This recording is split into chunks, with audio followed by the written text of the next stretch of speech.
This is vegan tomato tuna. Okay, we're gonna try to make vegan tuna again, but instead of watermelon, I'm gonna use tomato. Just to preface this video, I'm not vegan. I love meat.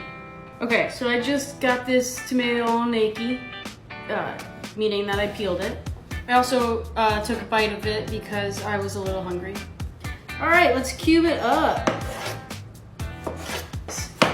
Okay, I cubed it up. I'm gonna put it into a little mixing bowl. A little bit of sesame oil, a little bit of soy sauce. And then I thought this part was interesting. They put seaweed in it to like mimic the ocean flavor. Gotta love their vegans and their creativity. All right, we'll just mix this up and let it marinate for, I don't know.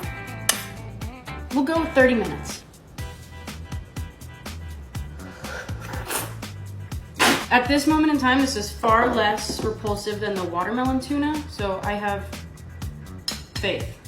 Doesn't look too bad. I'm gonna put some everything bagel seasoning on top and some eel sauce. Oh, that's a lot. Doesn't look too shabby. It kind of looks like tuna. Let's give it a taste.